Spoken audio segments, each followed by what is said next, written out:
The second part of today is where we'll spend most of the time of class, and that's that we're going to be creating all these different elements that when we're done we'll be able to put together to create a really cool scene.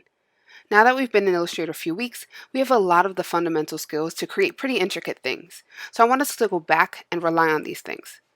So on the left here are all the elements you have to create. I put a blue background just so you can see the white clouds.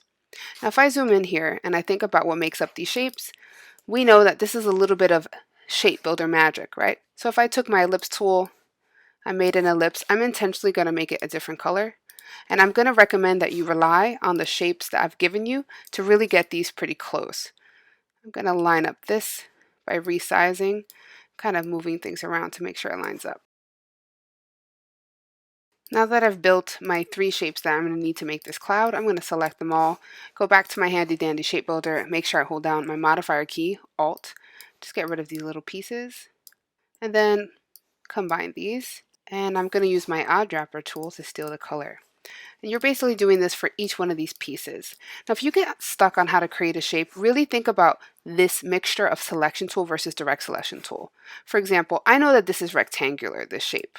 All right, if I steal this color, but it's not a flat triangle. It looks like some of the angles. I'm actually going to make this a different color just so you can see it really clearly. Some of these angles don't match up. So I would recommend taking my direct selection tool, taking my anchor point, and pulling it. And that will allow me to create this like geometric shape, but that has anchor point slightly pulled. And then this is just a regular rectangle. Right? I would recommend grouping things that are together. Right? These are just 3 rectangular shapes with different colors, a circle with the stroke, or 2 circles on top of one another.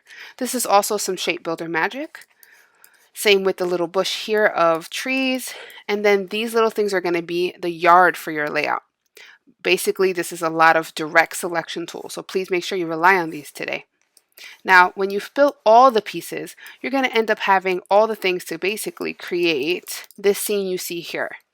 So I've given you this layout with some of the base things you need, and what you're going to end up doing is kind of bringing out all the shapes you made and laying them out here. You may need to resize, make copies, change the arrangement, and sometimes color things a different tone to get this layout. Be patient and save often.